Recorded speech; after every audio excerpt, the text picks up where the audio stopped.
ఇక ఉస్మానియా జనరల్ ఆసుపత్రి నిర్మాణానికి తెలంగాణ సర్కార్ పూనుకుంది. సీఎం రేవంత్ రెడ్డి ఉస్మానియా ఆసుపత్రి కొత్త భవనాల నిర్మాణం, అభివృద్ధి పనులపై అధికారులతో సమీక్షా సమావేశం నిర్వహించారు. ఈ భేటీలో సీఎంతో పాటు డిప్యూటీ సీఎం మల్లు భట్టి విక్రమార్క, వైద్య ఆరోగ్య శాఖ మంత్రి దామోదర రాజనరసింహ, ఇతర ఉన్నతాధికారులు పాల్గొన్నారు.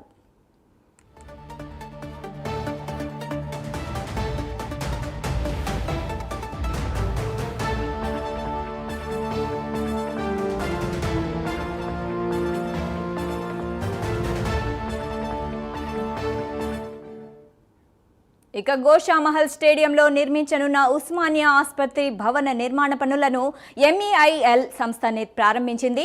ఈ ఏడాది జనవరిలో సీఎం రేవంత్ రెడ్డి చేతుల మీదుగా శంకుస్థాపన చేశారు. రాబోయే 2.5 ఏళ్లలో నిర్మాణ పనులు పూర్తి చేయనున్నారు. కొత్తగా నిర్మించబోయే 32 లక్షల చదరపు అడుగుల విస్తీర్ణం గల ఆసుపత్రిలో మొత్తం 12 అంతస్తులతో 2000 పడకలు అందుబాటులో ఉండనున్నాయి.